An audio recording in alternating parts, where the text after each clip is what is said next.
I am in Lookout Mountain, Georgia, and I am at Rock City. This is one of the original and ultimate roadside attractions. I've been here before. This is one of my favorite places I've ever been to, so I'm really excited to return.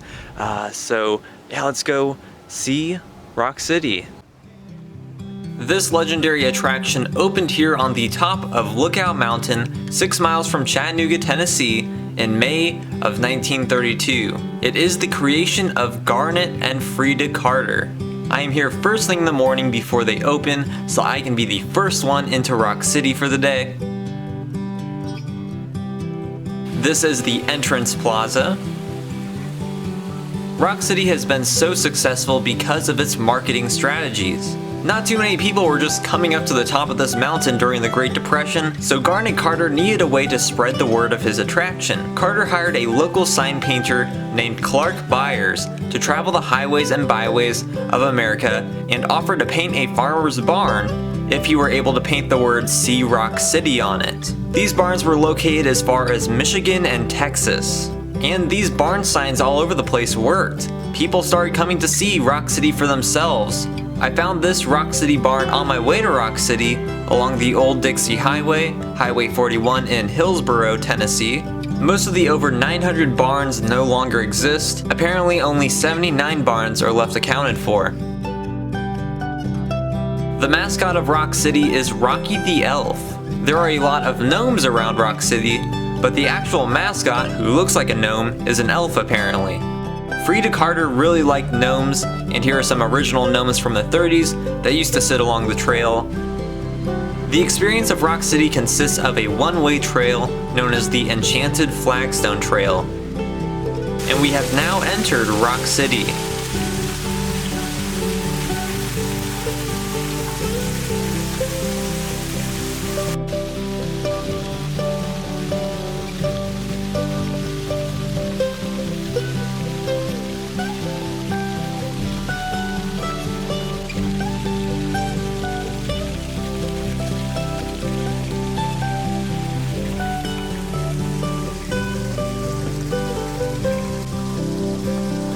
I was the only one in Rock City for a good 10 minutes after they opened, so strolling through this part without a bunch of people passing by was very nice.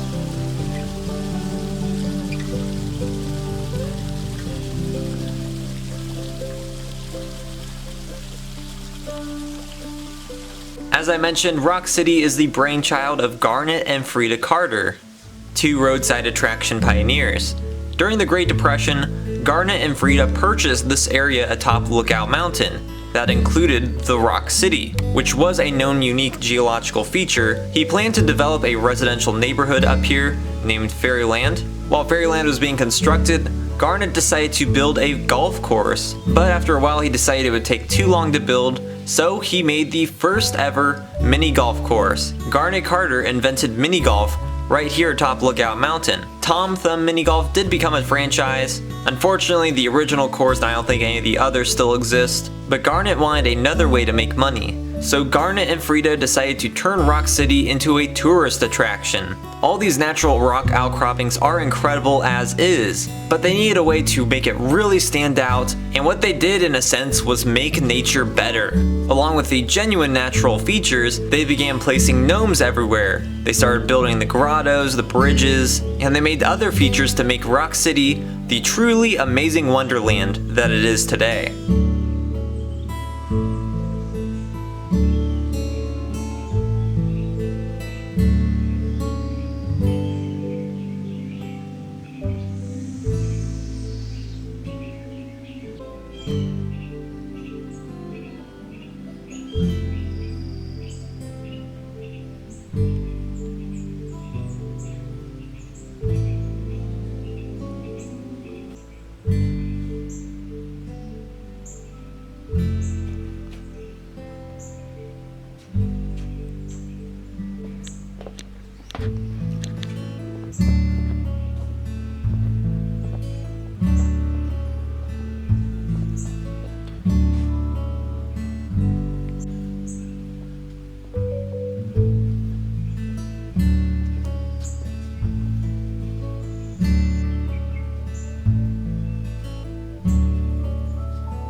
This is the first tight spot you have to pass through, the Needle's Eye.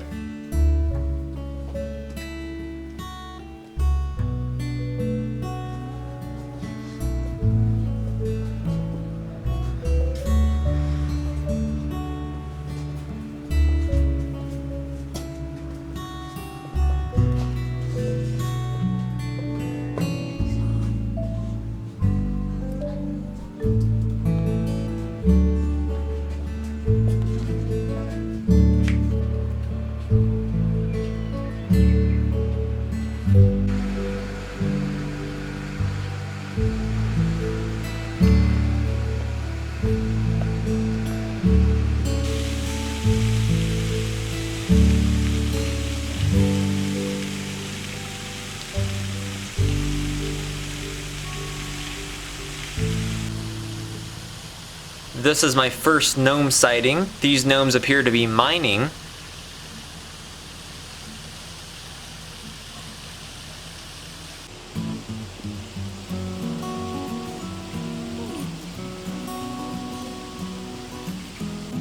This is Mushroom Rock.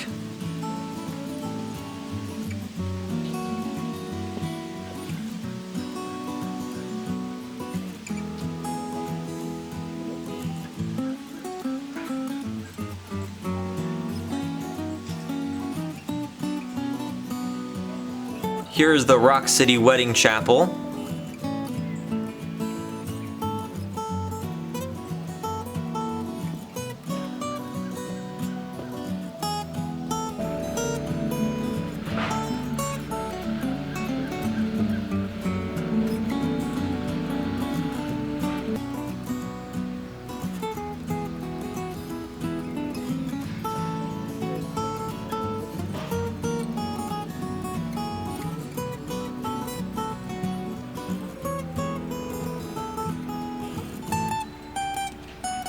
Now we pass under the Goblin's Underpass.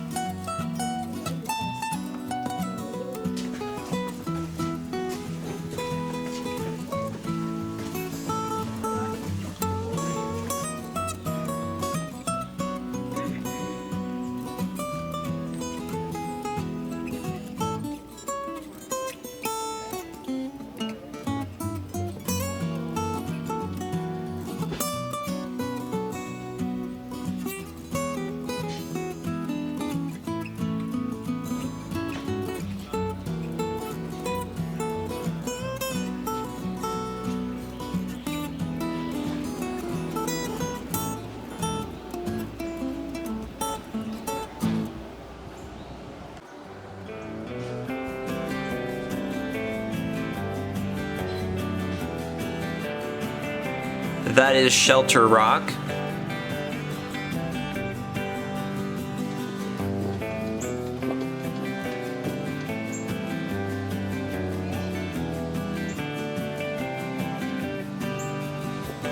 We are at the world-famous Swing-Along Bridge, a 200-foot bridge that swings in the breeze above a gorge as you near the top of Rock City. It's a little freaky to cross over, but it's a lot of fun, and there's a great view.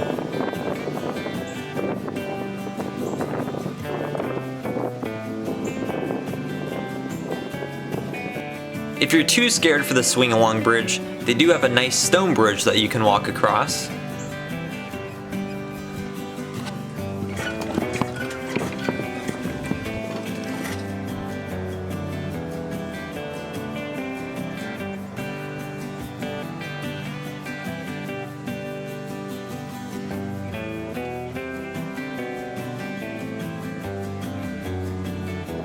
There is an eagle here towards the top of the mountain. That is majestic.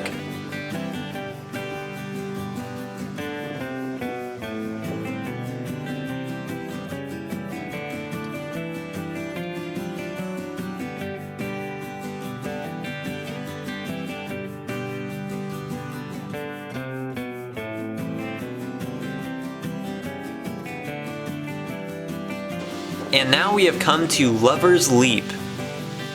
There is a Cherokee legend that goes along with Lover's Leap. The legend states that centuries ago, there were two young Cherokee lovers, Nakuchi and Soti, and they were from warring tribes. Soti was captured and thrown to his death from the top of Lover's Leap here, and Noguchi leaped off as well after him. That is a common legend here in the South, and they even adapted that in Last of the Mohicans.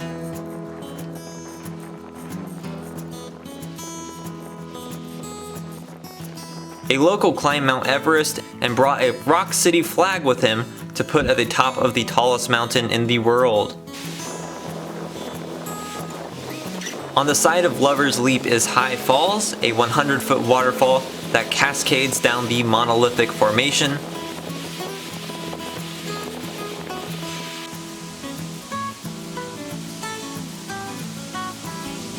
High Falls is not natural.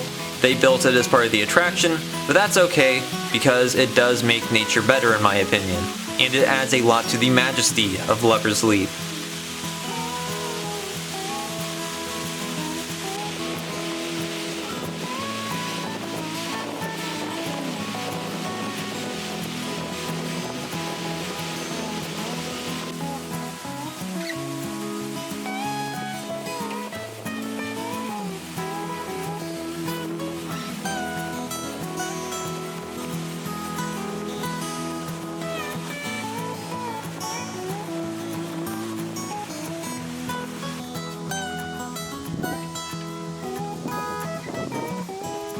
Just past the Lover's Leap formation is an observation area where you can famously see 7 states. From this unobstructed view atop a Georgia mountain, you can apparently see Georgia, Tennessee, Alabama, which are within close proximity, but also North Carolina, South Carolina, Virginia, and even Kentucky, which I must say is a stretch. During the Battle of Lookout Mountain during the Civil War, both Union and Confederate soldiers visited Rock City, and soldiers from both sides were reported making the claim that they could see 7 states from up here. The ability to see 7 states from up here does seem a bit unbelievable, but some research shows that you very likely could see the 7 states, but maybe not anymore. 200 years ago there wasn't nearly as much air pollution as there is now, so you can't see as far as you used to, but it's not like there's lines in the states, and there's no real landmarks that you can tell. So while you don't truly know if you can see them, the sign does say it after all. Even if all 7 states aren't there, especially because of this mist, the view is still absolutely stunning, and the mist makes it a lot better. If it's smoky out, morning is a really great time to come to Rock City.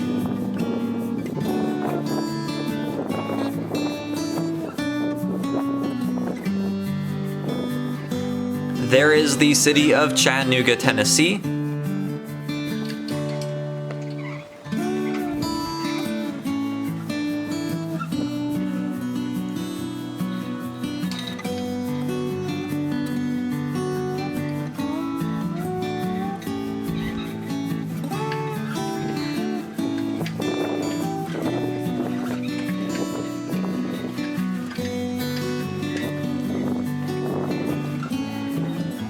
There is a plaque memorializing Garnet and Frida Carter.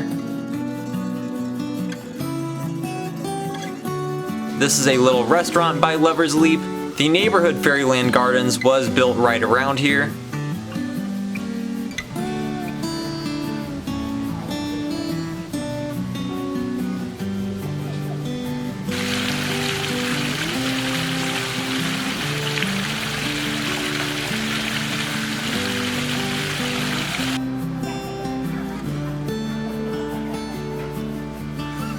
Now we'll continue on our journey through the Enchanted Flagstone Trail and see some more Rock City.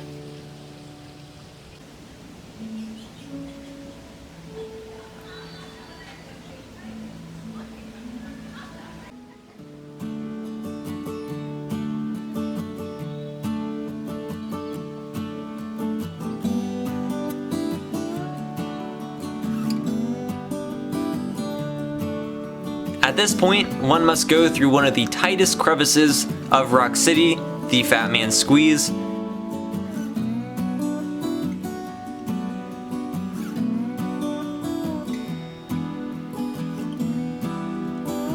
It does get extremely narrow in here. Luckily I fit through pretty easily, but some people struggle in here.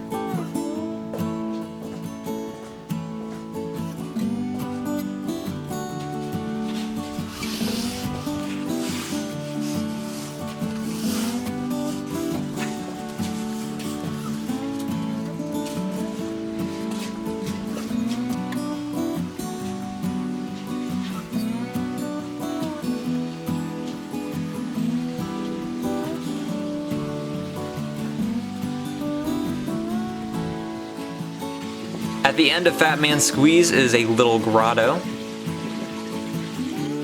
There's one of the gnomes.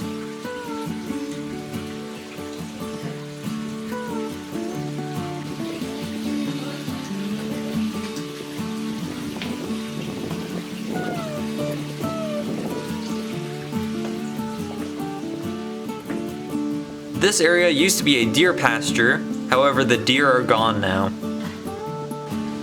This stone arch bridge is awesome. This is a particularly beautiful area of the trail, and there is a statue of St. Francis.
Now a good ways below Lover's Leap, we have reached Observation Point.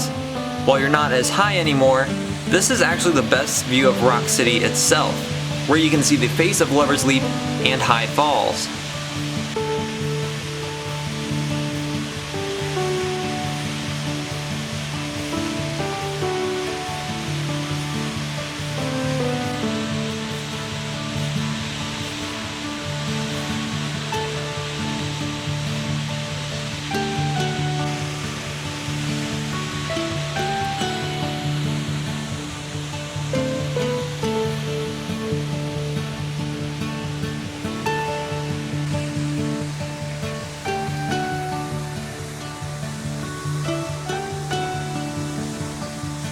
Moving on, one must enter the Rainbow Hall, which is pretty interesting. They have little color tinted glass panes in the order of the rainbow. If you ever wonder what Chattanooga looked like in red or in yellow, you no longer have to wonder after visiting the Rainbow Hall. I'm now standing on that very thin platform that we could see from Observation Point. It's not too scary, seems more stable than the swing-along bridge.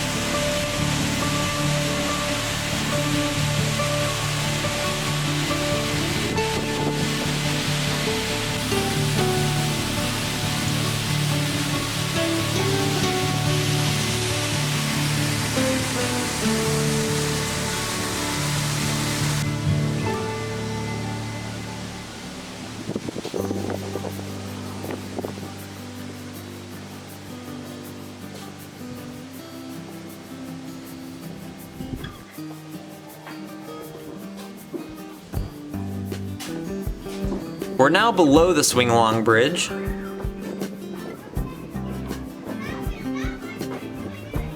And we're back over by the St. Francis statue and the big arch bridge. This is the 1,000-ton balance rock, which you must pass directly under. So there's 1,000 tons of rock being naturally balanced above me.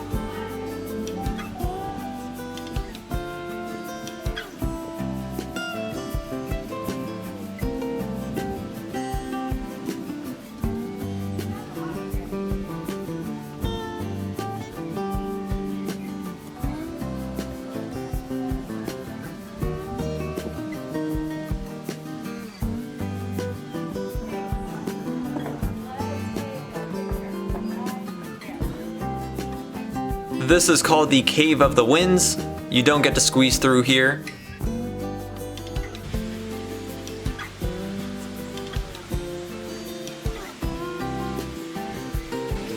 Back into another lit up grotto.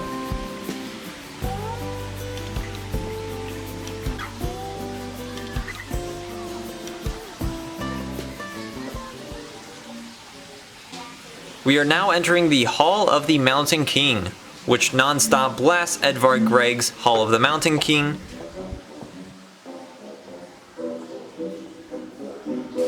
What happens in the Hall of the Mountain King, you may ask? Gnomes produce moonshine. Remember, this is the South.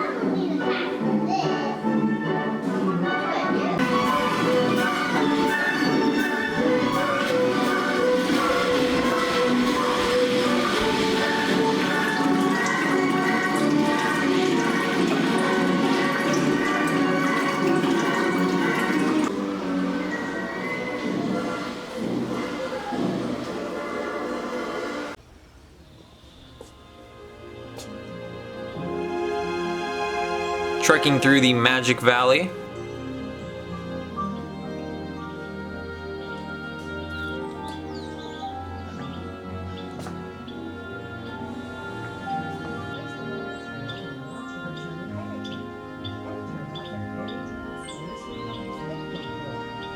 We are now at the entrance to Fairyland Caverns, probably the coolest part of Rock City. Fairyland Caverns is Frida Carter's baby. Again, she really liked European fairy tales and folklore.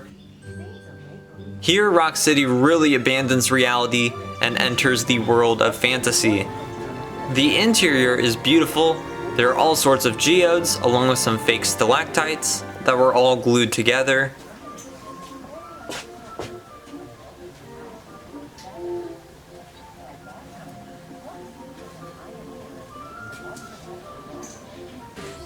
In the first rooms of the cavern, there are a lot of Frida's concrete gnomes chilling, like this one on a trapeze.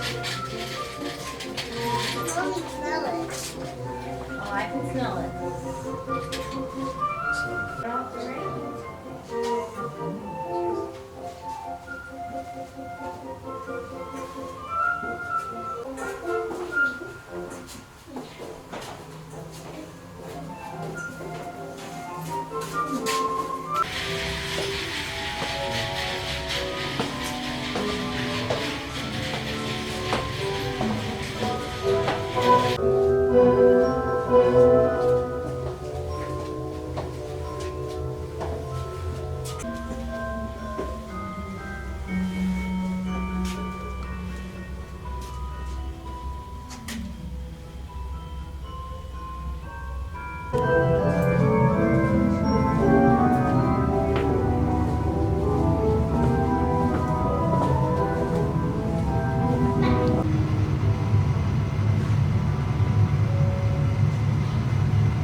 What's unique about Fairyland Caverns is that all the scenes and figures shine so brightly.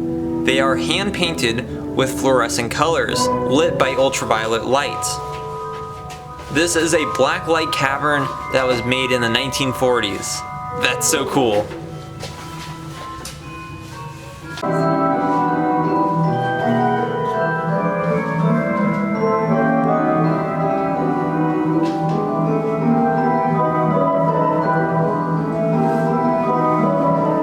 During World War II, tourism to Rock City slowed, so Frida decided to add something big, and she worked on Fairyland Caverns during this time.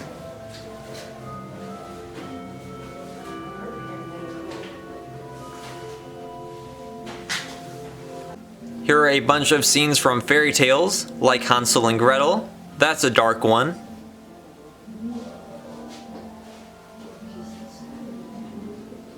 Rip Van Winkle.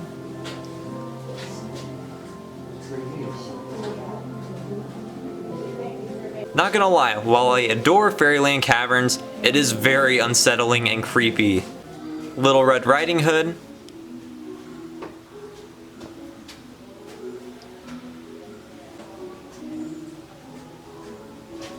Jack and the Beanstalk.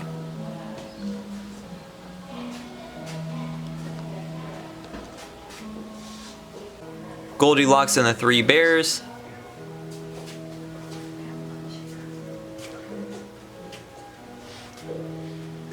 Cinderella.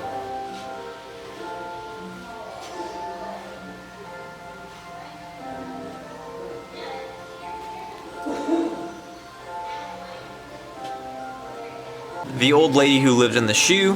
And the old lady is brutally spanking that child's bare booty. They went ahead and painted his butt. Snow White and the Seven Dwarfs.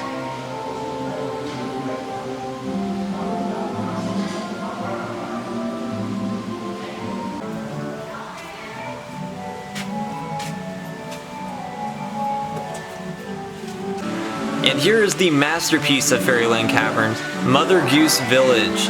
It sits here in this big black void of a room, and it's an amazing ultraviolet work topped by a 10-foot tall castle.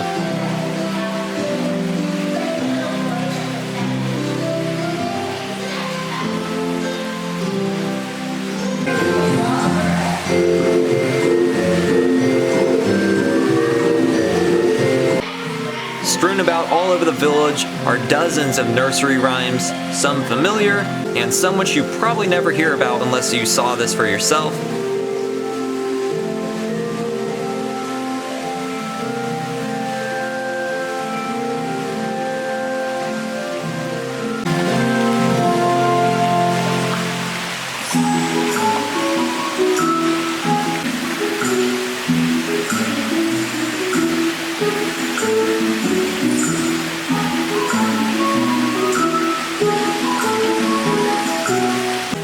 There is a cow jumping over the moon with a castle in the background.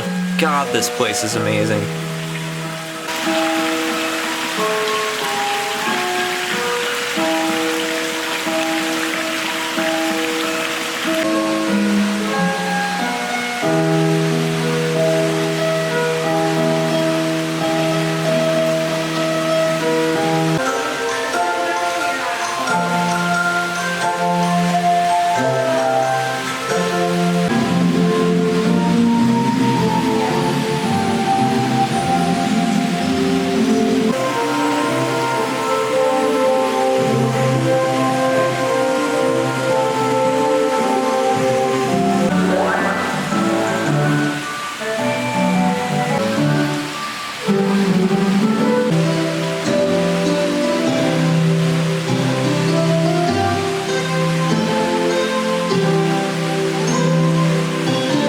So that's the magical and freaky land of Mother Goose Village.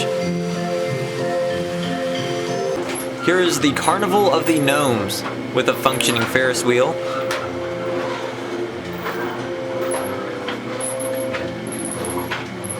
And this animatronic scene is based on Rub-a-Dub-Dub, Three Men in a Tub.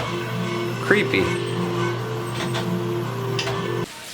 So there's no hallucinogens needed to leave reality into a psychedelic new world if you come to see Rock City. But now we are back in reality, and the enchanted flagstone trail comes to an end, right about where it starts.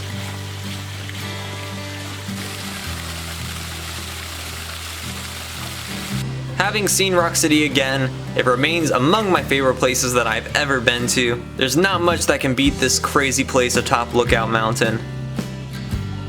There's an original gate in the parking lot, not sure exactly where this led to. And that is Rock City from the base of Lookout Mountain in Georgia.